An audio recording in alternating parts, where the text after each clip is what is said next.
High, আমি অন্বেষা। আজকের মর্নিংটা slow morning, তাই কোনো তাড়াহুড়ো নেই, আস্তে আস্তে উঠছিলাম। অলমোস্ট 9টা বেজে গেছিলো। তারপর উঠে দেখলাম খুব বৃষ্টি পড়ছে। সকাল সকাল প্রচণ্ড বৃষ্টি হচ্ছে, মানে রেনি সিজন। তো সেই মতো আমার করার কিছুই ছিল না, আজকের দিনটা ছুটি, কারণ আমি গতকাল সাইন আউট করেছি একটা জায়গা থেকে। আবার অবশ্যই কোথাও একটা জয়েন করব, তোমরা দেখতে পাবে, বাট সেটা এখন কিছু বলছি না। তো চলো, উঠে গেলাম। দেন দেখলাম যে মা কী করছে না করছে। দেন আমি একটু বই পড়ে নিলাম, কারণ অনেক দিন বই পড়া হয়নি।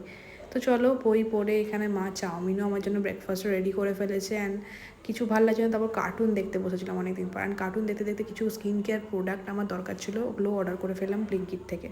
তারপর মনে হলো যে আজকের দিনে যখন ছুটিই আছে, ইউটিলাইজ তো করে নিই একটু স্কিন কেয়ার করে। তো আমি এটা ক্লিন করে নিলাম, দুধ আর হলুদ মিক্স করে। দেন নর্মাল জল দিয়ে মুখটা ধুয়ে নিলাম। অ্যান্ড সেকেন্ড থিং হচ্ছে, এটার মধ্যে দুধ, বেসন, মধু আর গোলাপ জল, ব্যাস এইটুকু দিয়ে মুখে লাগিয়ে মোটামুটি 5-10 মিনিট ওয়েট করে ডিরেক্ট স্নান করে নিয়েছি। অ্যান্ড স্নান করে আফটার যে স্কিন কেয়ার প্রোডাক্টগুলো কিনলাম, যেগুলো আমি ডেলিকার ইউজ করি, সেগুলো জানো তো, আমি কোনো ফেস প্যাক বা মাসাজের জন্য যেগুলো মোটামুটি সবাই লাগায়, তো আমি কিছুই ইউজ করি না বাইরে থেকে। কিছু কিনে আমি ইউজ করি না, আমি সব হোম রেমেডি ইউজ করি। অ্যান্ড হ্যাঁ, সানস্ক্রিন অ্যান্ড ময়েশ্চারাইজার যেটা আমার কিনতে হয়, ওটা আমার ডেলিকার ইউজ। তো যাই হোক, এইসব করে খেতে বসে গেলাম, খুব খিদে পেয়ে গেছে। আর নেক্সট পার্টটা কাল আসছে, তো চলো টাটা।